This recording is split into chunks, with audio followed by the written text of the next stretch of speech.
हाँ जी, इस पे मैं आपको बताती हूँ जो कंक्लूज़न हमारा बफर पीएच का आता है, ठीक है।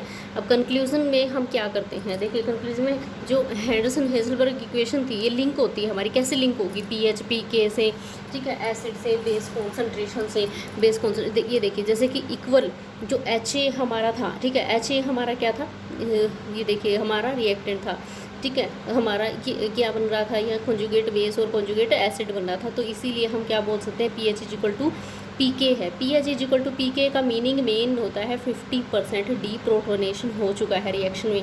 अब सोल्ट बाय एसिड हम कैसे डिटरमाइन करते हैं, ये इसका रेशो बहुत बार क्वेश्चन में आया हुआ है, बहुत इंपॉर्टेंट है, 10⁻⁴ पीएच माइनस पीके, ये बहुत इंपॉर्टेंट फार्मूला है। ये हमारी इक्वेशन रहेगी यहाँ पे p K is equal to minus log K a, और के इज इक्वल टू हम लिख सकते हैं 10⁻⁻ पी के ए। अब जैसे मैंने यहाँ पे एक एग्जांपल ले लिया, के ए की वैल्यू हमें दी हुई है 10⁻⁵ और सोल्ट दिया हुआ है 10, ठीक है, और ऐसे ही मेरे को एसिड इनका रेशो दिया हुआ है, ठीक है, 0.1 दे दिया। पीएच अब निकालनी है मैंने, ठीक है, अब पीएच मेरी क्या होगी, 0.1 की वैल्यू हमारे पास 10 × 2, ये क्या होगा हमारा 10/0.1 इज इक्वल टू 10⁻⁴, ठीक है, ये हो जाएगा हमारा। आगे देखिए इसमें अब ये हमारा इंपॉर्टेंट फार्मूला आता है, ठीक है। अब मैंने यहाँ पे क्या कर दिया, K is equal to 10⁻⁻ minus p K. अब यहाँ पे माइनस पी के है, ठीक है। अब यहाँ पे जो वैल्यू हमें दी हुई है वो कितनी दी हुई है, 10⁻⁻5 दी हुई है माइनस पी के। तो ये क्या होगा, दोनों इक्वल होते, 10⁻⁻ P K is equal to 5 आ जाएगा, ठीक है।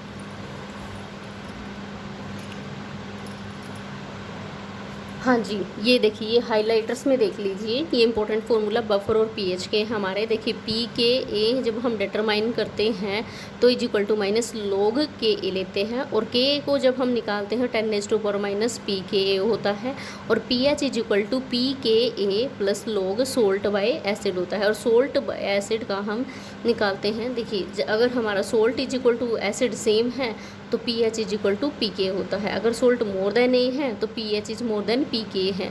ऐसे ही जो सोल्ट है वो लेस देन एसिड है तो P H is also less than P K रहेगा। अब सोल्ट बाय एसिड का रेशो मैंने आपको बताया, यहाँ पे क्या होगा, P H minus 10⁻⁴ P H minus K A, ठीक है। अब जैसे मैंने यहाँ पे वीक एसिड और वीक बेस का फॉर्मूला देखती हूँ, तो weak acid equal to conjugate base by conjugate, हाँ जी, weak acid plus conjugate base by acidic buffer आता है। ऐसे ही weak base plus conjugate acid तो हमारा बेसिक बफर आता है। तो ये क्वेश्चन आते हैं कि हमारा एसिडिक बफर है या बेसिक बफर है। हेलो स्टूडेंट्स, आज का टॉपिक है हमारा टाइट्रेशन मेजर्स, ठीक है। टाइट्रेशन मेजर्स, टाइट्रेशन मेथड हम क्यों यूज़ करते थे, टाइट्रेशन किस लिए होता है, टाइट्रेशन हमें अननोन वॉल्यूम को डिटरमाइन करने के लिए यूज़ करते हैं। अननोन वॉल्यूम जैसे कि हमें V1 और V2 दो हमें दिया हुआ है, जैसे कि मैंने यहाँ पे बीकर लिया हुआ है, दो सॉल्यूशन दिए हुए हैं और जिनका हमें मेंशन किया हुआ है कि इसका जो कॉन्सेंट्रेशन है, ठीक है, कॉन्सेंट्रेशन और वॉल्यूम हमें दोनों का दिया हुआ है। ये भी बताया हुआ है कि ये जो है डाइल्यूटेड है, इतना % डाइल्यूट है या इतना % मिक्सचर है या इतना % इक्वल है। तो हमें उसमें क्या करना, डिटरमाइन करना जो अननोन वॉल्यूम है, जैसे कि V1 और V2 दे दिया, M1 दे दिया और हमें M2 दे दिया, तो हमने क्या निकालना है वहाँ पे M3 निकालना है, ठीक है। M3 को डिटर्मिनेशन के लिए हमारे पास 3 केस होते हैं यहाँ पे। ये देखिए टाइट्रेशन मेजर्स में हम देखते हैं कि जो मेजर्स होता है, ठीक है, टाइट्रेशन हमारा क्वालिटेटिव एनालिसिस मेथड होता है, ठीक है, रिएक्टेंट वॉल्यूम होता है। नेक्स्ट इसमें देखिए जो एसिड बेस टाइट्रेशन होता है वो डिटर्मिनेशन किसके लिए होता है, कॉन्सेंट्रेशन के लिए होता है, टाइट्रेटेड विद स्ट्रॉन्ग बेस, ठीक है। और पीएच और ओएच का प्लॉट हमने देख चुके हैं, ठीक है। अब आगे देखिए इसमें मैंने यहाँ पे मिक्सचर्स लिए हुए हैं, ठीक है। मिक्सचर्स में, हाँ जी, इसमें मैंने क्या लिया हुआ है, ये देखिए यहाँ पे मेरे पास जो बेसिक फार्मूला हम पढ़ते आ रहे हैं वो ये वाला फार्मूला होता है M1V1 is equal to M2V2। और यहाँ पे ये देखिए मैंने यहाँ पे अननोन के लिए निकाला हुआ है, M3 के लिए निकाला हुआ है M1V1 plus M2V2 is equal to M3 into V1V2। ये पीएच मैंने मिक्सचर का लिया हुआ है। ऐसे ही हमारे पास 3 केस आते हैं, जैसे कि पीएच हमें मिक्सचर का मिलता है या इक्वल का मिलता है, डाइल्यूशन का मिलता है, तो तीनों हमें डिटरमाइन करने होते हैं। अब इसमें हमें क्या होगा कि दोनों का, जैसे हमें यहाँ पे पीएच भी दिया हुआ है और वॉल्यूम भी दिया हुआ है, ठीक है। अब हमने M3 कैसे निकालेंगे, M3 हम निकालते हैं जैसे ये वाला फॉर्मूला यूज़ करके निकालेंगे हम, ठीक है। जैसे मैंने यहाँ पे ये लिया हुआ है, एक एग्जांपल लिया हुआ है।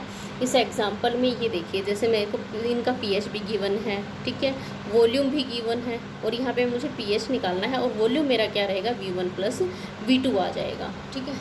अब आगे देखिए, इसमें जैसे V इक्वल होता है, देखिए resultant pH towards less volume, ठीक है। अब ये देखिए, यहाँ पे मैंने यहाँ पे ले लिया इसका pH मिक्सचर का। मिक्सचर में मेरे पास यहाँ पे pH दिया हुआ है, ठीक है। देखिए ये देखिए, यहाँ पे मेरे को